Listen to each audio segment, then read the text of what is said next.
and I see a lot of strangers who have just become friends. Do you remember George Beckley referring to strangers? Okay, he quoted something like this. A stranger is a friend that you haven't met yet. Okay, so I'd like to wish all my friends that's here a Happy New Year.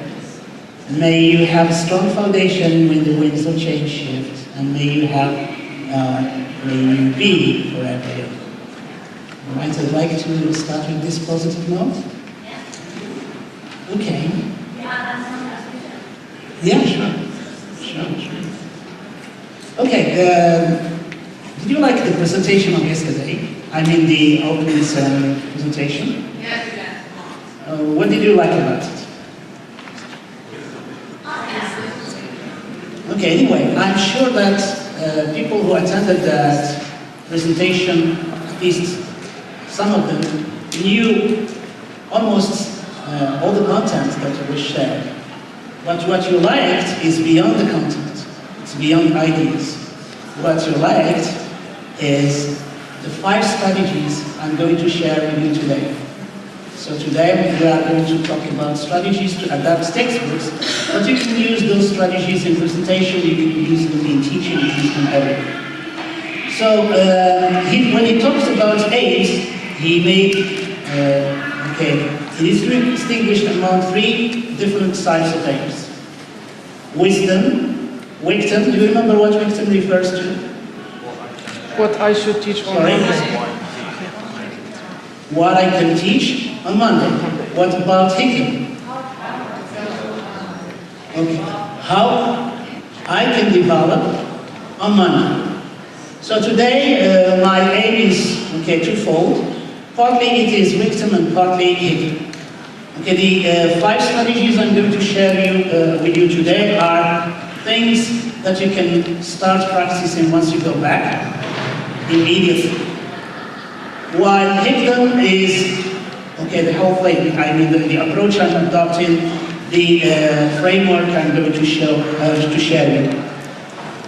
Okay, do you remember he mentioned something like this? Why, how, and what? So, we are going to proceed like that. I'm going to tell you why we are doing this, what's the idea behind this presentation, and why it is necessary to use strategies, consciously, so that you can adapt the textbook, and how we are going to do it, and then what they are, right? So this is the procedure. Okay. He also mentioned something like this. Is your glass half empty or half full? Okay, to me it's not whether it's full or empty. What is more important is whether you have a glass or you don't. Because sometimes if you are standing in the middle of a stream of water, if you don't have a glass, maybe you can drink using your hands. But you cannot own the water. Same thing with methodologies, activities, approaches, all the good ideas. We have plenty of them now. In conferences on the net, you have plenty. But what is yours? What are your own? You need a glass for that. And the glass for that is the how. This is what I'm going to talk about. So I'm going to talk about just 5 strategies. There are plenty more. Okay, maybe you are using some of these strategies, maybe others, but using them consciously and purposefully is something we are going to talk about. So the agenda, I called it the agenda of this presentation, not the outline, because you'll be kindly requested to participate in some part of it. So what we are going to do is why. What's the issue? What's the problem? In fact, there is a problem that we do not pay attention to and we suffer from. We'll talk about that as well. What's the solution? What I'm going to offer is just one solution. You can come with your own solutions. And then textbook modification strategies. We're going to talk about very briefly about textbook adaptation in general, because I know you are aware of techniques and methods that you are adapting the textbook, but I'm going to move very quickly to the 5 specific strategies I would like to do. And if we have time, we are going to, okay, you have a text, a reading text. It is from a book I think you are all familiar with.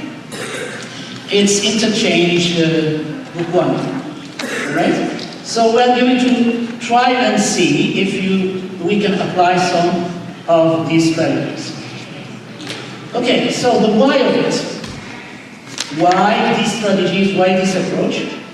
Okay, I tried to find a clip, okay, a movie clip, which is going to summarize everything.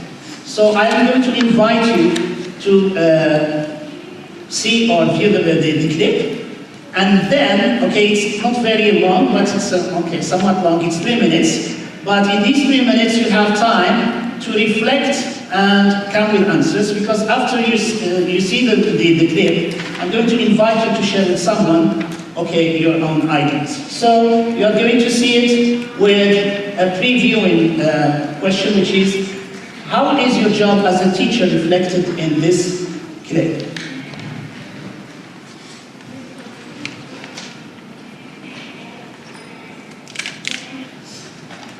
I'm sure you're familiar with the movie.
Okay, so maybe that's enough.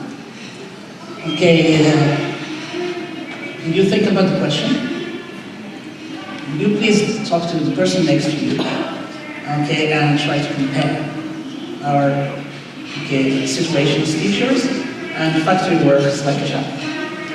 Wait, you have like 5, okay, well just, let's say 1 minute. I don't know how to count seconds. Okay.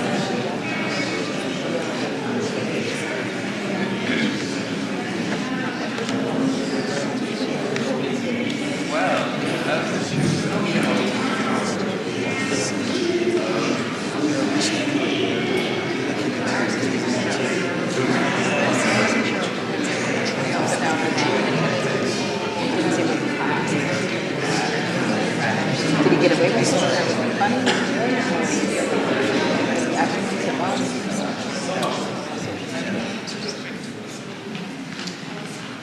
You don't like to be compared to a factory worker?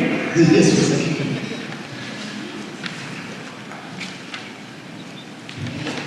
Thank you very much for the presentation, though it's not yet finished. So we can share some ideas about the video. For example, teachers are always busy, no time for free time activities or leisure activities, and always in the boss who's controlling and coming after you. And the assembly line, which means that our job is related to other elements, families, society, friends, colleagues, etc. Okay, thank you very much. You please hold.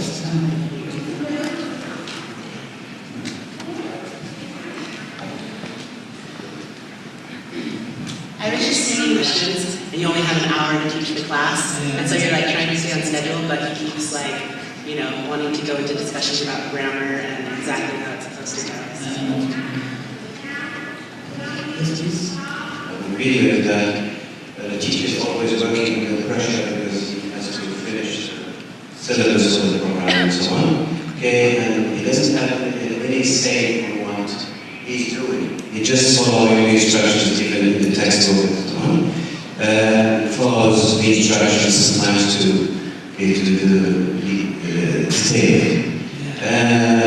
No reflections. He doesn't reflect on what he's doing. He doesn't even have that time to do so.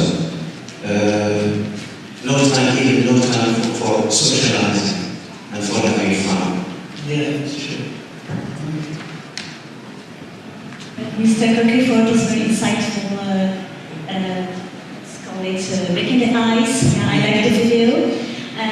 I see Charlie Chaplin like a teacher has been teaching for many years, but he doesn't reflect on his own teaching practices, so he's just using kind of the same drills for students, so we see that it's a lot of repetition, and as if he has got a kind of lesson plan or activity repeated again and again and again, so it's not, let's say, developing neither teachers' creativity nor students. We have somehow a boring environment. The teacher doesn't care for designing activities and tasks that would be appealing for students' needs and interests. So we see that though teachers and students are somehow enslaved, we don't really care about student different intelligences, learning styles. So we have the same thing repeated again and again. So this is killing students' creativity and what's the role of education? Is it to teach students what to think or how to think? So it seems that we have one size for all. Thank you. Okay, thank you very much. This is the dilemma. Our colleague here spoke about sometimes following the text verbatim, without reflection, etc. Sometimes we do the same, even with the supplementary material we bring into the class. Time, pressure of family, the syllabus, your director, and all those things. That's true. Which leads us sometimes to become mechanical implementers of other people's ideas. Textbook writers, the administration, some colleagues, things you find on the net, etc. They are not yours. But some people went further to say that since teachers are like machines, we can replace them. And there's been a serious discussion about whether teachers should be replaced by machines, computers or not. Yeah. And somebody called, I think, Clark something, Arthur C. Clarke, said, any teacher who can be replaced by a machine should be. Do you agree? Raise your hands if you agree. Yeah, if you like a machine, why not? I can even add that the machine can be better than the teacher in this case because the machine can be unbiased. Yes, okay. A lot of advantages to the machine, yes, please. If a teacher can be replaced by a machine, the teacher is not teaching effectively. That's true. All right. I personally don't agree that we are machines. I think that we are professionals able to think, able to look for solutions where problems arise, able to interact emotionally, intellectually with students, which a machine cannot do. But it does not, this does not mean that what I said before is not true either. Okay, sometimes we are just mere machines. Sometimes we are the teachers we deserve to be. Okay? So it is somewhat, true. So what is the teaching I found? If this is a problem, what is the solution to this? Okay, I came up with this strategic teaching. It's not my idea anyway, obviously, but you can come out with your own ideas to solve this problem. So what is strategic teaching? Sorry. Okay, strategic teaching is a way of making decisions. Decisions a machine cannot come out with, of course, about a course, an individual class, or even an entire curriculum, beginning with an analysis of key variables in the teaching situation. So each teaching situation differs from another. As a teacher, you can, intervene based on some analysis you do of some variables you are going to see, which a machine cannot do. Why strategic teaching? Okay, by consciously identifying the unique characteristic of your classroom, your group, etc. Okay, you can make informed decisions, and I underline the word informed decisions here. Okay, steps in strategic analysis. We have, the key variables, which are usually the learner, teacher characteristics, and objectives. You should know your learners. Okay, apart from learning their level, their age, etc., you learn about their interests and you analyze that. Constraints. Okay, some of the constraints we have are time, space. Sometimes we have great ideas, but you cannot apply them in the classroom where you're teaching. The exams also sometimes are hindrance, and the materials themselves. Sometimes some materials are adaptable, you can intervene, some you cannot. Okay, so you analyze the key variables, you analyze the constraints, and then you take decisions. Decisions at, different levels. The decisions on the content, on the organization, on pedagogical methods, on assignment, technology, feedback, testing, everything. So you're consciously making decisions makes you far from being a machine. And then reflection. Okay, I attended the part of the presentation before. Okay, it was about writing, and it also highlighted this point of being able to reflect on what you are doing and then adjust. And then after that, you have to improve. Okay, and refine. And this is a continuous cycle. All right. So this is strategic teaching, which I encourage you to adopt, to improve professionally. Right? So I like that fish. Do you like it? Yeah. Okay. What makes it different from the other fish? Yeah. She dares. She dares. So dare, be yourself. Dare, be the teacher that you deserve to be. Okay. Textbook adaptation. Do you adapt your textbooks? Okay. Textbooks are excellent now. If you compare them to the old textbook we used to work with, at least in Morocco, there's a huge difference. But still, textbooks were not meant for you, for your students, for your context. So they have to be adapted. Please raise your hand if you sometimes change the sequence of text in the books you are using. Okay, good. What about activity types? Do you change activity types, etc.? You all do that. Context of language. Here I mean by language grammar. Sometimes the context provided in the textbook is not enough, or it's not the right level, so you have to intervene there. Images, I personally rarely do that.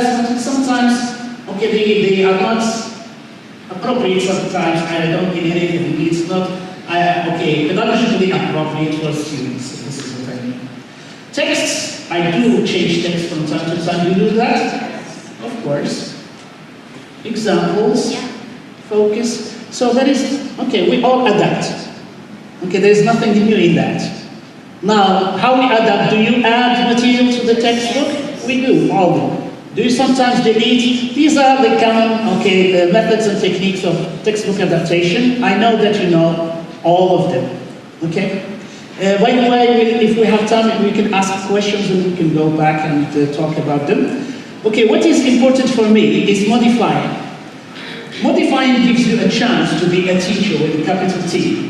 When you modify, now when you add or delete, you do something mechanical, but when you modify, you intervene with all your senses, you are there. So, to modify you have to be creative. Okay, but I don't like the word creative because, okay, this word has been defined in different ways. I prefer the word innovation. Because according to, the definition I like is that creativity is the production of novel and useful ideas. You don't have to be, okay, that's innovative, I'm sorry, that's creative. You don't have to create your own material, your own ideas, etc. But you should be able to use good ideas in a creative way, as it were, right? And put them into action to meet your goals. So to be creative or innovative instead, you need to be reflective. You should, okay, just reflect on what you are doing, reflect on your students' behaviors, on textbooks, on everything. You have to be a lifelong learner. Okay, if you stop learning, you stop being a good teacher, I guess. You have to be connected to what is going on, okay, the new things around the world. You have to attend conferences like these. You have to read and get connected. Sometimes it's not enough to work by yourself. And I am sure that in all the centers we work together, okay, to come out with new ideas and practice. Inquisitive. If you don't ask questions, if you are not curious enough, you'll stay the good teacher you have started, okay, to be maybe 5 years, maybe 10 years ago. Principles, and I like this one. As a teacher, not a machine, you have to, whatever you do, there is some theory behind your own theory about it. Another two concepts I'd like to, because I'm talking about strategies here, I'd like to differentiate between strategy and tactic. While strategy is a plan towards a goal you want to achieve, tactics are the practical steps that will lead you to that goal. So one strategy can be applied in, okay, you can use different techniques, different tactics to reach the same strategy. Okay. Now, there is a hand up there. Do you please have okay, do you all have sheets? You don't?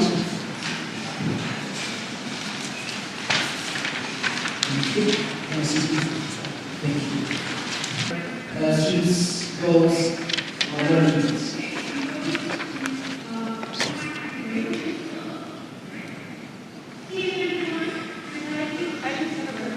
Yeah, sure. Yeah, that's a good question indeed. So this is, if you have taught with the interchange series, this is interchange 2. Okay, we use this text to teach intermediate 1 students, right? That's a good question.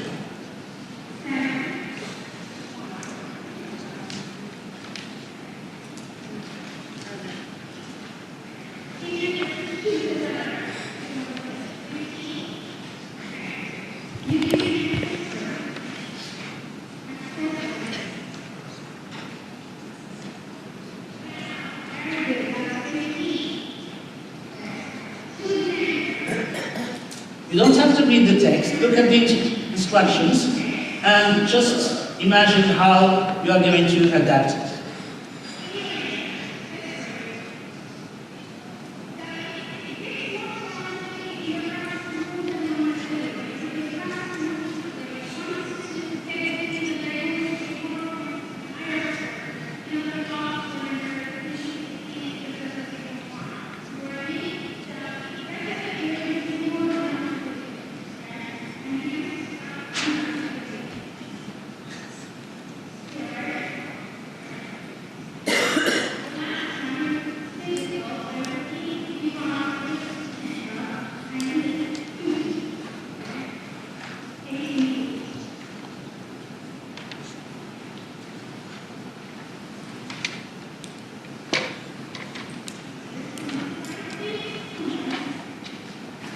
Okay? Okay. You don't have to share. I just want you to be ready. Okay, after I share with you the 5 strategies, and I'll prove that you already know these strategies. You already use them. Maybe you have thought of them. So let's go to the strategies themselves. The 5 strategies. Okay, you see hand 5 strategies. Why I have that hand there? Because I want to make these strategies memorable. When you go home, you don't forget. Because when I attend conferences, sometimes you go home, if you lose the worksheets, etc., goodbye the ideas. Now I'm sure you are going to get those 5 ideas with you. And to do that, before, I associated each strategy with one finger. So when you think of your pinky, you think of the strategy, we come to it. So, I also, I'd like you to think critically. Don't accept anything. So I'm going to give you tools to judge these strategies and any other strategies. Okay, to see whether a strategy is effective or not, it should improve teaching and learning. If it doesn't, you don't need it. Okay, throw it away. If it involves and motivates students, it's a good strategy. If it doesn't, no use. Can be adapted for use across grade levels. A good strategy is something that you can use with different levels, with different students. If it doesn't, it's okay, but better if it does. It is rooted in research about what works and what doesn't work, etc. These strategies are not mine. Okay, I got them from here and there, and they are all proved. I'm going to give you some reference so that you can see. Actually works in real classrooms. Sometimes good strategies, good techniques are good in the air. When you take them into the classroom, they don't work. So, and they should, of course, need to address your goals, your needs, your students' goals, and your students' needs. Okay, let's go to the strategies. The first one, pinky, personalize it. I say pinky, and you tell me what is pinky. Pinky? I repeat, pinky? Remember. Okay, that's the pinky.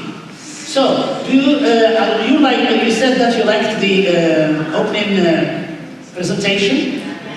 Did he personalize his information? Did he talk about his family and your family and things like that? That's personalization. So when you personalize language, you use it to talk about your knowledge, your experience, and your feelings. And you have to encourage students to do that. I'm sorry, you're taking it. I can give you the... So why personalize? Personalize the experience increases memory. Okay? If you tell students something which is very personal, they will remember whatever you are teaching. It motivates. It engages. Okay, I'm speeding up a little bit because she showed me time. I still have just 5 minutes, so I'm sorry. Personalize it. Okay, how can you personalize activities or tasks, teacher? Reading and listening topics are easy to transfer. Like invite your students to talk about whatever the topic is, but in relation to their life, etc. Language practice can also be personalized. Fill in the gaps with D or A. Instead of being mechanical, you can ask students to write a paragraph about themselves, including 3 things with A and 3 things with D, and let them be creative. Match the sentence halves. Instead of matching, just give them the first half and invite them to finish with something which is true to them or real. Giving directions. Instead of talking about New York, talk about your city. Bring a map of Oujda, for example, in the classroom and ask them to go from one point to one point, and they go out and show, and they'll be very excited, very interested.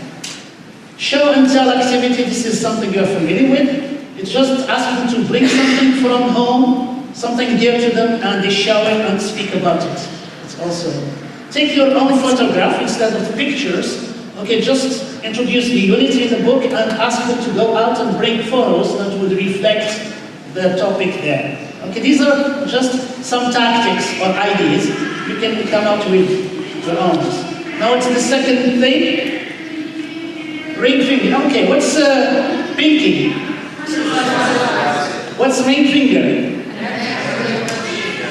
Ring finger? Okay, you should connect. Did George did it yesterday?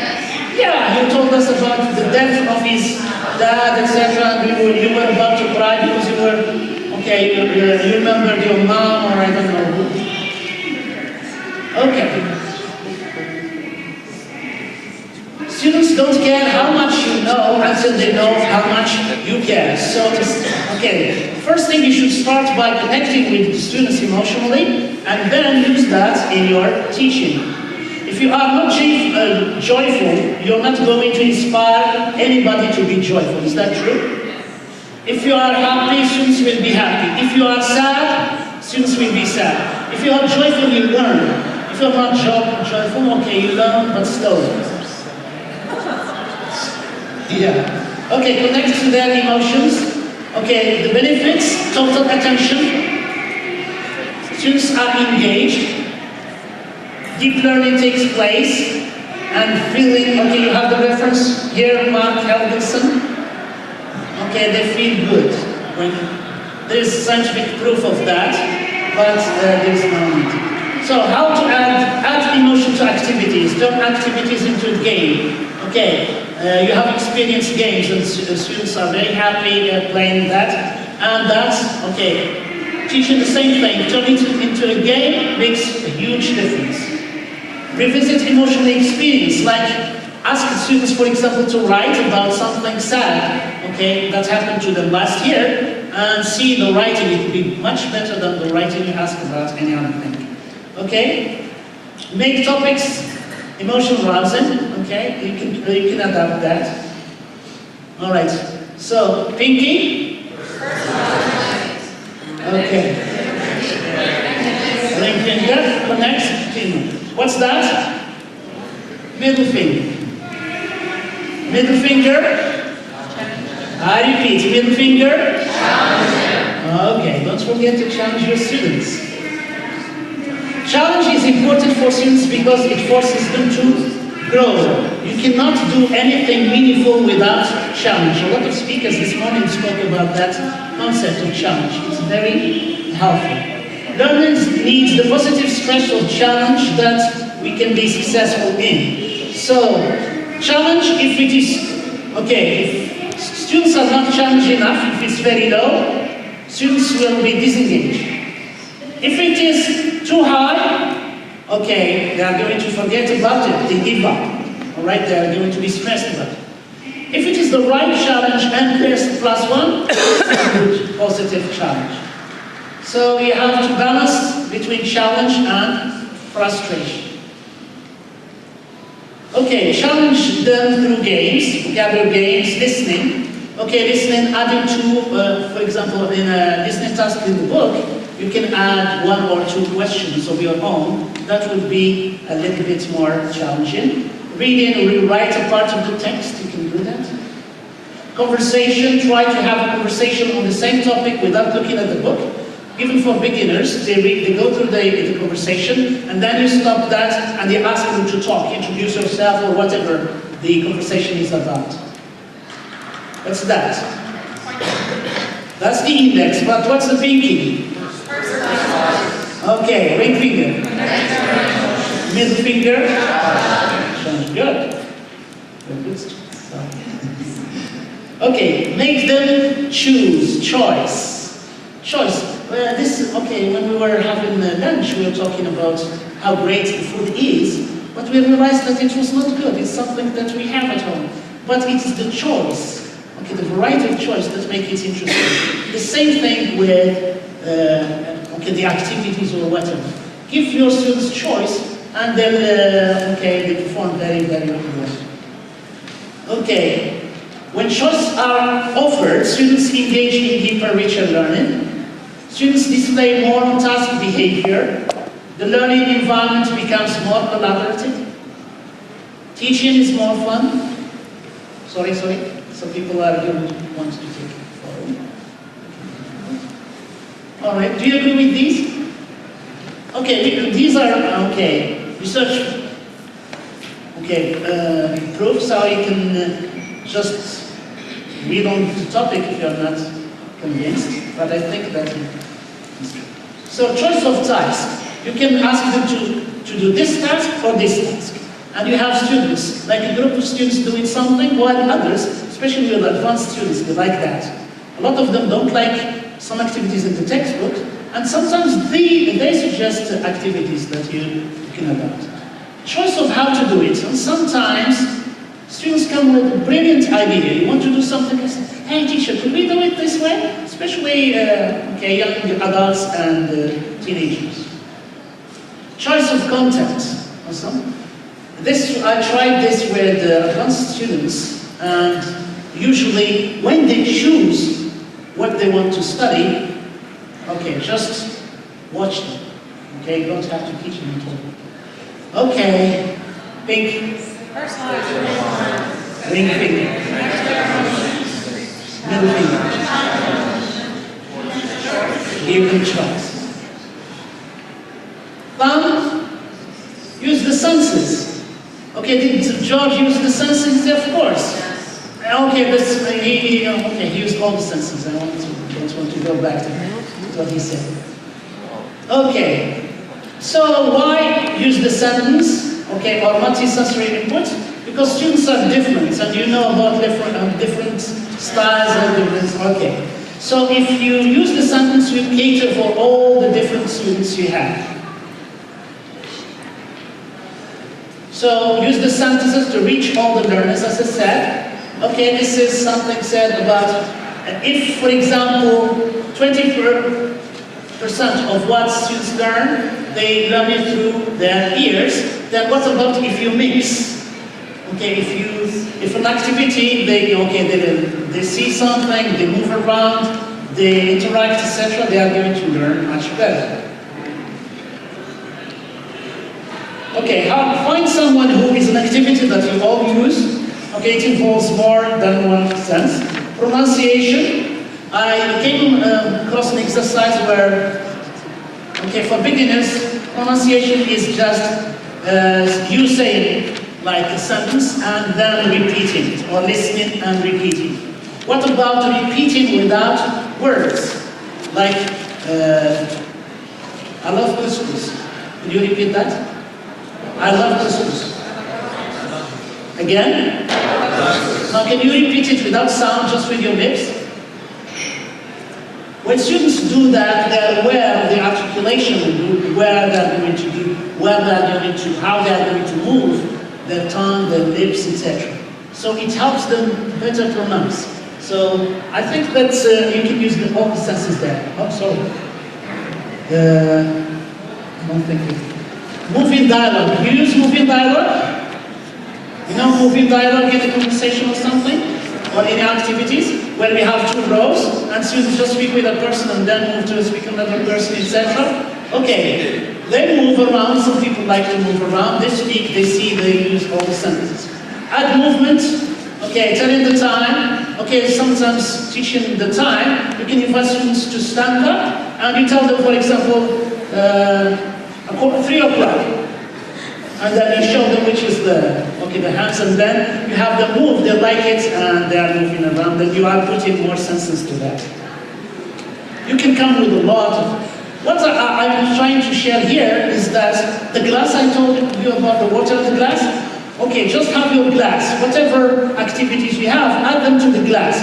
The ones that you don't like, just throw them away. So be the master of what you are doing, be the teacher. What time? Okay, how much time is? Time is over? Okay, unfortunately we're not going to do, but did you use, okay, when you thought about the activity, did you use some of these? Okay, let's review them and say goodbye.